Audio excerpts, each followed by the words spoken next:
जय माता दी, जय मां कामाख्या, देव राधा ट्रस्ट, सत्यवाणी चैनल से आप ज्ञान की गंगा का प्रवाह सुन रहे हैं। पूजा में बहुत से मनुष्य जिनको ज्ञान नहीं होता है, पूजा में गलती करते हैं और फिर कहते हैं कि हमने पूजा की परंतु पूजा लगी नहीं, भगवान ने हमारी पूजा स्वीकार नहीं की। या फिर यह कहते हैं कि ईश्वर के आगे कितने हाथ जोड़े, ईश्वर निर्दयी क्यों है, ऐसे बोलते हुए देखा गया है। और कुछ मनुष्य ऐसे होते हैं जिनकी पूजा भगवान स्वीकार ही नहीं करता है, क्योंकि गलतियां पे गलतियां करते जाते हैं। तो पूजा आपकी स्वीकार क्यों नहीं होती, इस प्रश्न के ऊपर कई बार हम आपको बता चुके हैं। फिर भी आज कुछ विशेष खास बातें आपके सामने प्रस्तुत कर रहे हैं। जितने भी आप सब यहां पे उपस्थित धर्म प्रेमी सज्जन हैं, भाई बहन हैं, वृद्धगण हैं, यहां पधारे हुए सभी इस गांव के, शहर के गणमान्य नागरिक हैं। सनातन धर्म में बहुत सारे नियम कानून पूजा करने के बारे में बताए गए हैं। उन्हीं में से कुछ चीजें हम आपको बता रहे हैं। शायद आप भी पूजा में गलती करते हैं। तो पूजा में एक से अधिक दीपक जलाना हो। नॉर्मली अधिकांश घरों में एक ही दीपक जलाया जाता है। सुबह भी एक दीपक लगा देते हैं, शाम को भी एक दीपक लगा देते हैं, प्रणाम कर लेते हैं, घंटी गरुड़ घंटी बजा लेते हैं, हो गई आरती। तो पूजा में एक से अधिक दीपक जलाते हो तो कभी भी दीपक से दीपक नहीं जलाना चाहिए। एक ही माचिस की तीली से सभी दीपक नहीं जलाना चाहिए। और दीपक को कभी भी घर के अंदर से प्रज्वलित करके घर के बाहर नहीं ले जाना चाहिए। यानी प्रत्येक दीपक की माचिस की तीली अलग अलग होना चाहिए। और कभी भी दीपक को, जैसा मैं बोल रहा हूं, घर के अंदर ही सभी दीपक को जला करके घर के बाहर नहीं ले जाया जाता है।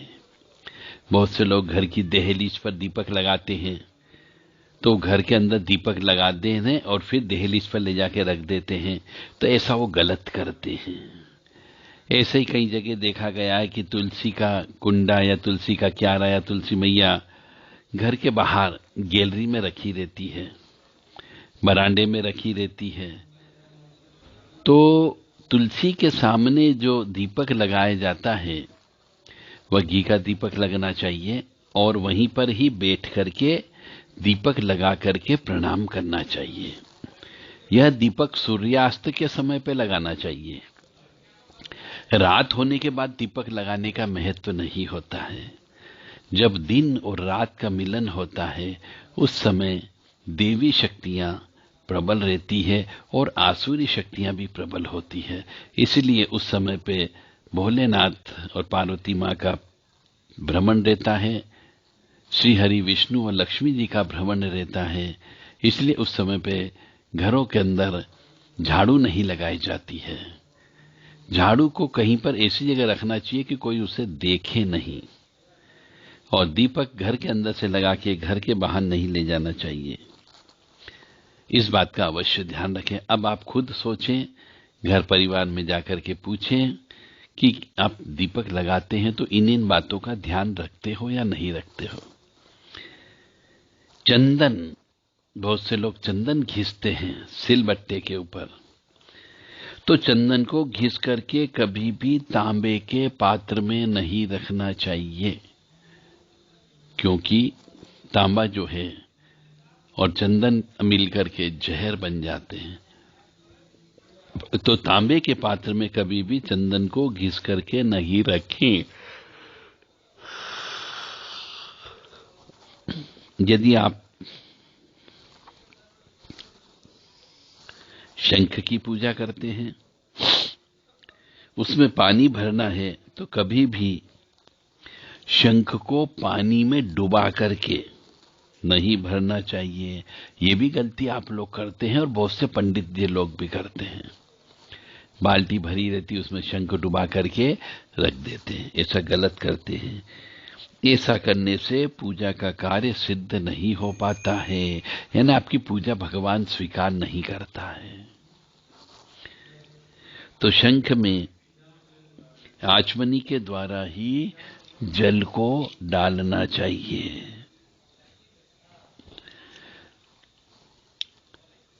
शंख से कभी भी शिव जी का अभिषेक नहीं करना चाहिए। अधिकांश कुछ मनुष्य ये गलती भी करते हैं। शंख में आचमनी द्वारा ही जल भरना चाहिए। संकल्प के लिए जिस तांबे या की चम्मच का प्रयोग किया जाता है उसे ही आचमनी कहते हैं। शंख को पृथ्वी पर भी कभी नहीं रखना चाहिए। हमेशा शंख को उच्च स्थान पर रखना चाहिए। तो पूजा में यदि हम शंख की पूजा करते हैं तो उसे शंख का स्टैंड आता है, उस पर रखें, या फिर अनाज की ढेरी पर रखना चाहिए। और घर में पूजा के स्थान पर रखना हो तो उसे शंख को आसन देना चाहिए, तभी शंख की कृपा प्राप्त होती है। ये छोटी छोटी गलतियां आप करते हैं जिसकी वजह से पूजा फलित नहीं होती है और घर में सुख शांति नहीं रहती है। प्रसाद बांटते समय आपको यह ध्यान रखना है कि प्रसाद जमीन पर नहीं गिरना चाहिए, क्योंकि वो भगवान का भोग है। अगर यदि गिर जाए तो उसे तुरंत उठा लें और इसे किसी दूसरे सुरक्षित स्थान पर रख दें, ताकि चींटी वगैरह उसको ले जाए और खा ले। प्रसाद को झूठे हाथ से नहीं बांटना चाहिए और ना ही झूठे हाथ से ग्रहण करना चाहिए। हाथों को धोकर ही प्रसाद बांटे और हाथ को धोकर ही प्रसाद को ग्रहण करना चाहिए। और यदि प्रसाद बच जाता है कई बार, तो उसे प्रसाद को दोबारा से भगवान के सामने रख करके चढ़ाना नहीं चाहिए। पूजा करते समय प्रारंभ से लेकर के अंत तक में जोर से नहीं बोलना चाहिए, मधुर वाणी में बोलना चाहिए। किसी पर पूजा करते समय क्रोध नहीं करना चाहिए और पूजा करवाते समय भी क्रोध नहीं करना चाहिए। और अपशब्दों का प्रयोग तो बिल्कुल भी नहीं करना चाहिए, अन्यथा जिसके लिए अपशब्दों का प्रयोग किया जाता है उसकी हाय बद्दुआ लगती है और आपकी पूजा खराब हो जाती है, पूजा खंडित भी हो जाती है। जिसको आपने वरण किया, किसी पंडित जिससे आप पूजा करा रहे हैं, तो उनके भी अपशब्दों का प्रयोग नहीं करना चाहिए।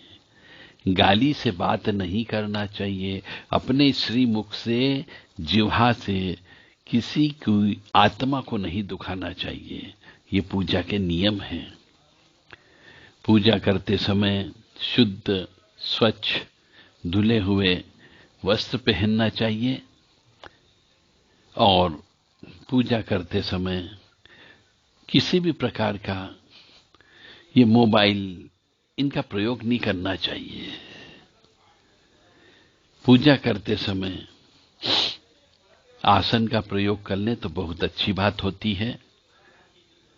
जैसी पूजा करते हैं उसके अनुसार आसन का प्रयोग करना चाहिए और उसके अनुसार ही कपड़े पहनना चाहिए। साधारणतया पूजा करते समय काले कपड़े का प्रयोग नहीं करना चाहिए और नीले वस्त्र भी धारण नहीं करना चाहिए। काले और नीले वस्त्र ये अपशकुन के वस्त्र कहे गए हैं, इसलिए इनको नहीं पहनना चाहिए। पूजा के समय पे उजले हुए वस्त्र, सफेद वस्त्र, कलरफुल वस्त्र, भगवा वस्त्र, इन वस्त्रों को धारण करना चाहिए और पूजा करते समय बिल्कुल आराम से, शांति से, जिस तरीके से आपको आराम मिले उस तरीके से बैठ करके पूजा करना चाहिए। पूजा करते समय कलश की स्थापना अवश्य करना चाहिए। बिना कलश की स्थापना के पूजन कर्म संपूर्ण नहीं होता है। तो पूजा प्रारंभ करते हैं या घर में भी जो मंदिर होता है उसमें कलश अवश्य होना चाहिए। कलश के नीचे हमेशा अनाज रखना चाहिए। कलश को जमीन पे नहीं रखा जाता है। कलश को बनाते समय एक नारियल ऊपर अवश्य रखना चाहिए, जो पानी वाला नारियल होता है, और कलश के अंदर हल्दी की गठान, कुछ सिक्के, दूब, केसर, कुछ जौ, तिल, इन सब का प्रयोग किया जाता है। कलश बनाते समय गले पर कलश का जो होता है वह तांबे के लोटे का कलश होना चाहिए, या पीतल का भी हो सकता है, कांसे का भी हो सकता है, परंतु लोटा होना चाहिए। उसमें गला होता है, उस गले पर कलावा बांधा जाता है। कलश के ऊपर स्वास्तिक चिन्ह बनाया जाता है और बिना कलश के आपको पूजा बिल्कुल भी नहीं करना है।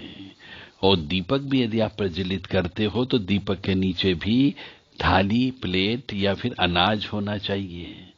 कभी भी जमीन पर खाली दीपक को नहीं रखा जाता है, सिर्फ दिवाली के दिन को छोड़ करके। ये सब गलतियां आप अक्सर करते रहते हैं, तो ऐसी गलती नहीं करें। घर में कभी भी एक अगरबत्ती से पूजा नहीं होती है, और हमारे यहाँ शास्त्र में तो अगरबत्ती का उल्लेख ही नहीं है। धूप दीप नैवेद्यम समर्पयामि, यानी धूप दी जाती है जिसमें जो अलग अलग सुगंधित द्रव्यों से बनती है। धूप, दीप यानी दीपक, नैवेद्य यानी कोई भी मिठाई, हलवा, पूड़ी, ये नैवेद्य का काम करता है। तांबूलम पूंगी फलम समर्पयामि, यानी लौंग, इलायची भी देवी देवताओं को चढ़ाना चाहिए। रोजाना चाहे एक लौंग चढ़ाए, एक इलायची चढ़ाए, परंतु चढ़ाना चाहिए, और उसका प्रयोग आप स्वयं कर सकते हो। भगवान के सामने जितना शांत चित्त होकर के ध्यान करना चाहिए, स्मरण करना चाहिए, पाठ करना चाहिए। बस ये गलतियां आप अक्सर करते हैं, इन गलतियों का न करें तो ज्यादा अच्छा है, ताकि आपकी पूजा स्वीकार हो सके। जिस जगह पूजा की जाती है वहां पे नमक के पानी से पोंछा लगाते रहना चाहिए। गाय के गोबर का प्रयोग करते रहना चाहिए। गोमूत्र छिड़कते रहना चाहिए। गंगा जल छिड़कते रहना चाहिए, ताकि वहां पे शुद्धता, स्वच्छता, पवित्रता बनी रहे। आज के लिए इतना ही। यदि इन नियमों का भी आपने पालन कर लिया तो आपकी पूजा स्वीकार हो जाएगी। पूजा हमेशा पूरब मुखी होकर के करना चाहिए, या पश्चिम मुखी होकर के पूजा की जा सकती है। ऐसा कहा जाता कि दक्षिण मुखी होकर के पूजा नहीं करना चाहिए। दक्षिण मुखी होकर के पूजा जब करते हैं, जब पिंड दान, तर्पण वगैरह किया जाता है। इस बात का अवश्य ध्यान रखें। जय माता दी, जय मां कामाख्या। और जो माता बहनें हमारी रजस्वला से होती है, अशुद्धता उनकी होती है प्रति माह, जिस दिन अशुद्धता हुई उस दिन से लेकर के 7 दिन तक महिलाओं को पूजा करने के योग्य नहीं माना गया है। इन सब से मेरी विशेष प्रार्थना है कि 7 दिन तक, पहले रात से लेकर के अगली 7वीं रात्रि तक उन्हें पूजन अर्चन नहीं करना चाहिए। मानसिक जप कर सकती है, परंतु दीपक लगाना, भगवान के हाथ लगाना, भागवत जी पढ़ना, रामायण जी पढ़ना इत्यादि नहीं करना चाहिए। जय माता दी, जय मां कामाख्या। मां भगवती जगत जननी आपको सद्बुद्धि प्रदान करें और जो ज्ञान आप यहां से लेकर के जा रहे हो, आप सभी अपने अपने घरों में सभी को बताएं, ताकि उनकी भी पूजा स्वीकार हो। अन्यथा वही व्यक्ति ये बोलेगा कि मुझे ज्ञान ही नहीं था, तो मैं क्या करूं। मैंने अपना धर्म निभाया है, क्योंकि आप लोगों ने मुझे अपने गांव में बुलाया है, तो मैंने अपना धर्म निभाया और आपको ज्ञान दिया।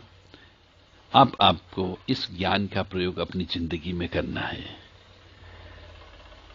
दुर्गति नाशिनी दुर्गा जय जय, काल विनाशिनी काली जय जय, उमा रमा ब्रह्माणी जय जय, सीता राधा रुक्मणी जय जय। गलत मूर्ति की पूजा भी नहीं करना चाहिए। गलत सांचे में ढली हुई मूर्ति की पूजा भी नहीं करें।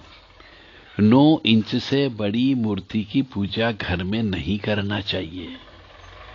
और जो भी मूर्ति हो वो मूर्ति ठोस होना चाहिए, चाहे पत्थर की हो, चाहे तांबे की हो, चाहे पीतल की हो, चाहे पंचधातु की हो, ठोस मूर्ति की पूजा करना चाहिए। मिट्टी की मूर्ति की पूजा करने के बाद में उसे तुरंत विसर्जित कर देना चाहिए। मिट्टी की मूर्ति को कभी भी हमेशा घर पे नहीं रखना चाहिए, दोष लगता है। अब आपकी इच्छा साहब, मेरा धर्म था, मैंने तो आपको बता दिया। घर के अंदर ये तस्वीरें वगैरह नहीं होनी चाहिए। आपको केवल पंचदेव की पूजा करना है। पंचदेव की पूजा का मतलब हो गया 5 देवता में सभी देवता शामिल हो जाते हैं। शास्त्र में भी यही लिखा हुआ है।